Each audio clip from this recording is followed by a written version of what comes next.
Hi friends, അസ്സലാമു അലൈക്കും. Welcome back. അപ്പോൾ ഇന്ന് ഞാൻ 2 kg വെയിറ്റ് വരുന്ന ഒരു റെഡ് വെൽവെറ്റ് കേക്കിൻ്റെ റെസിപ്പി ആയിട്ടാണ് കേട്ടോ വന്നിട്ടുള്ളത്. ഇത് ഞാൻ ക്രീം ചീസിലല്ല കേട്ടോ ഫ്രോസ്റ്റ് ചെയ്തിട്ടുള്ളത്, വിപ്പിംഗ് ക്രീം ഉപയോഗിച്ചിട്ടാണ് കേക്ക് ചെയ്തെടുത്തിട്ടുള്ളത്. അപ്പോൾ എല്ലാവരും വീഡിയോ മുഴുവനായും കാണുക. വീഡിയോ ഇഷ്ടപ്പെട്ടാൽ ലൈക്ക് ചെയ്യാനും ഷെയർ ചെയ്യാനും മറക്കരുത്. അതുപോലെ തന്നെ എൻ്റെ ചാനൽ ഇതുവരെയും സബ്സ്ക്രൈബ് ചെയ്യാതെ കാണുന്ന കൂട്ടുകാരൊക്കെ ഉണ്ടെങ്കിൽ ഒന്ന് സബ്സ്ക്രൈബ് ചെയ്ത് മുമ്പോട്ടും സപ്പോർട്ട് ചെയ്യാം കേട്ടോ. അപ്പോൾ നമുക്ക് വീഡിയോയിലോട്ട് കിടക്കാം. അപ്പോൾ ഇതാ ഞാനിവിടെ ക്ലീൻ ആയിട്ടുള്ള ഒരു ബൗൾ എടുത്തിട്ടുണ്ട് കേട്ടോ. ബൗളിൽ നനവോ ഒന്നും ഉണ്ടാകാൻ പാടില്ല കേട്ടോ, വെള്ളമോ നനവോ ഒന്നും ഉണ്ടാകാൻ പാടില്ല. നല്ല ക്ലീൻ ആയിരിക്കണം. അതിലേക്ക് ഞാനിതാ ഒരു അരിപ്പ വെച്ച് കൊടുത്തിട്ടുണ്ട്. ആ അരിപ്പിലേക്ക് ഞാൻ എടുത്തിട്ടുള്ളത് 2 കപ്പ് മൈദ ഇട്ട് കൊടുത്തിട്ടുണ്ട്. പിന്നെ ഇട്ട് കൊടുത്തിട്ടുള്ളത് 1 ടേബിൾ സ്പൂൺ കൊക്കോ പൗഡറും 2 ടേബിൾ സ്പൂൺ ബേക്കിംഗ് പൗഡറും അതുപോലെ തന്നെ ഒരു 1/4 ടീസ്പൂൺ ബേക്കിംഗ് സോഡയാണ് കേട്ടോ ചേർത്ത് കൊടുത്തിട്ടുള്ളത്. ഇതും കൂടി ചേർത്ത് നല്ലപോലെ ഒന്ന് അരിച്ചെടുക്കാം. അപ്പോൾ ഞാനിത് നല്ലപോലെ ഒന്ന് അരിച്ചെടുത്തിട്ടുണ്ട്. ഞാനൊരു പ്രാവശ്യം കേട്ടോ അരിച്ചെടുത്ത്, എന്നിട്ട് ഞാൻ വിസ്ക് ഉപയോഗിച്ചിട്ട് നല്ലപോലെ ഒന്ന് മിക്സ് ചെയ്ത് കൊടുക്കുകയാണ്. നിങ്ങൾക്ക് വേണമെങ്കിൽ 3 പ്രാവശ്യം അരിച്ചെടുത്താലും മതി കേട്ടോ. അങ്ങനെയാണെങ്കിൽ ഇങ്ങനെ മിക്സ് ചെയ്തെടുക്കേണ്ട ആവശ്യം വരില്ല. ഇനി ഇത് നമുക്ക് മാറ്റി വെക്കാം. ഇനി അടുത്തതായിട്ട് ചെയ്യേണ്ടത് ബട്ടർ മിൽക്ക് ഒന്ന് റെഡിയാക്കി എടുക്കാനുണ്ട്. അപ്പോൾ അതിന് വേണ്ടി ഞാനിതാ 1 കപ്പ് പാലാണ് കേട്ടോ എടുത്തിട്ടുള്ളത്. അതിലേക്ക് 1 ടേബിൾ സ്പൂൺ വിനേഗറും കൂടി ചേർത്ത് നല്ല പോലെ ഒന്ന് മിക്സ് ചെയ്ത് കൊടുക്കുക. എന്നിട്ട് നമുക്കിതൊരു 10 മിനിറ്റ് ഒന്ന് റെസ്റ്റ് ചെയ്യാൻ വേണ്ടി വെക്കാം കേട്ടോ. 10 മിനിറ്റ് കഴിയുമ്പോൾ നമുക്ക് ബട്ടർ മിൽക്ക് റെഡിയായി കിട്ടും. അപ്പോൾ അതും നമുക്ക് മാറ്റി വെക്കാം. ആ സമയം കൊണ്ട് നമുക്കൊന്ന് മുട്ട ഒന്ന് ബീറ്റ് ചെയ്തെടുക്കാം കേട്ടോ. അപ്പോൾ ഞാനിതാ 2 കിലോ കേക്കിന് ഞാൻ എടുത്തിട്ടുള്ളത് 5 മുട്ടയാണ്. ആ 5 മുട്ട എടുത്തിട്ടുണ്ട്. അതിലേക്ക് 1 ഡ്രോപ്പ് വാനില എസൻസും 1/4 ടീസ്പൂൺ ഉപ്പും കൂടി ചേർത്ത് നല്ല പോലെ ഒന്ന് ബീറ്റ് ചെയ്തെടുക്കാം കേട്ടോ. നല്ല പോലെ ബീറ്റ് ചെയ്ത് വരണം. ഉപ്പ് ചേർത്ത് കൊണ്ടുവന്ന് പെട്ടെന്ന് തന്നെ ബീറ്റായി കിട്ടും കേട്ടോ. അപ്പോൾ ഇതാ പെട്ടെന്ന് തന്നെ ബീറ്റായി കിട്ടിയിട്ടുണ്ട്. ഇനി ഇതിലേക്ക് ചേർക്കേണ്ടത് 2 കപ്പ് പൊടിച്ച പഞ്ചസാരയാണ് കേട്ടോ.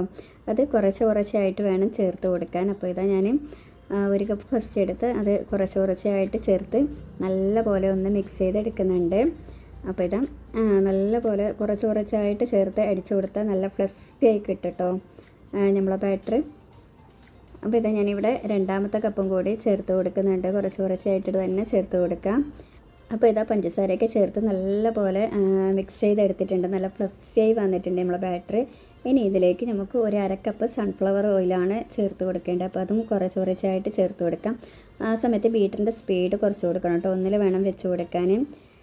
അപ്പോൾ ഇതാ ബാറ്ററിൽ ഓയിലൊക്കെ നല്ലപോലെ മിക്സ് ചെയ്തെടുത്തിട്ടുണ്ട്. അപ്പോഴേക്കും ഇതാ നമ്മൾ ബട്ടർ മിൽക്ക് ഇവിടെ റെഡിയായി കിട്ടി കേട്ടോ. ഇനി ഇതിലേക്ക് നമുക്ക് കളർ ചേർത്ത് കൊടുക്കണം. റെഡ് കളറാണ് കേട്ടോ ഞാനിവിടെ ചേർത്ത് കൊടുക്കുന്നുള്ളത്. സ്റ്റെപ്പ് മാർക്സിൻ്റെ സൂപ്പർ റെഡും അതുപോലെ മാജിക് റെഡും ആണ് കേട്ടോ ഞാനിവിടെ ചേർത്ത് കൊടുത്തിട്ടുള്ളത്. അപ്പോൾ നല്ലൊരു കളർ കിട്ടും കേക്കിന്. അപ്പോൾ ഇതാ ഞാൻ അത് 2 1 ഡ്രോപ്പ് ഇട്ട് നല്ല പോലെ ഒന്ന് മിക്സ് ചെയ്ത് കൊടുക്കുന്നുണ്ട്. ഇനി ഇത് നമുക്ക് ഈ ബാറ്ററിലേക്ക് ഒഴിച്ച് കൊടുക്കാം കേട്ടോ. ഞാൻ മുഴുവനായും തന്നെ ഇപ്പോൾ തന്നെ ഒഴിച്ച് കൊടുക്കുന്നുണ്ട്. നിങ്ങൾക്ക് വേണമെങ്കിൽ ഫ്ലോറിൻ്റെ കൂടെ മിക്സ് ചെയ്ത് ചേർത്ത് കൊടുക്കാം കേട്ടോ. ഇപ്പം ഞാനിപ്പോൾ ഫസ്റ്റായിട്ട് തന്നെ എല്ലാം ഒന്നിച്ച് തന്നെ ഒഴിച്ച് കൊടുത്തിട്ടുണ്ട്. നിങ്ങൾക്ക് വേണമെങ്കിൽ ഫസ്റ്റ് കുറച്ച് ബാറ്റർ മിൽക്ക് ഒഴിച്ചതിന് ശേഷം ഫ്ലോർ മിക്സ് ഇടാം. അതിനുശേഷം കുറച്ചധികം മിൽക്ക് ഒഴിക്കാം. അതിനുശേഷം ഫ്ലോർ മിക്സ് അങ്ങനെ ചെയ്യാം. ഞാനിപ്പോൾ ഒന്നിച്ചിട്ട് ഒഴിച്ച് കൊടുത്തതിന് ശേഷം ഫ്ലോർ മിക്സ് മെല്ലെ കുറേശ്ശെ ചേർത്ത് മിക്സ് ചെയ്തെടുക്കാം കേട്ടോ ചെയ്യുന്നുള്ളത്.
എടുത്തിരുന്നു.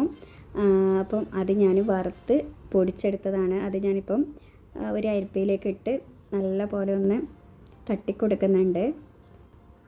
അപ്പോൾ കേക്കിൻ്റെ പൗഡർ എല്ലായിടത്തും എത്തുന്ന രീതിയിൽ നല്ല പോലെ ഒന്ന് തട്ടിക്കൊടുക്കുക കേട്ടോ.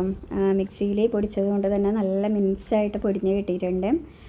എന്നിട്ട് നല്ല പോലെ എല്ലായിടത്തും എത്തുന്ന രീതിയിൽ നല്ല പോലെ ഇട്ട് കൊടുക്കുക കേക്ക് പൗഡർ.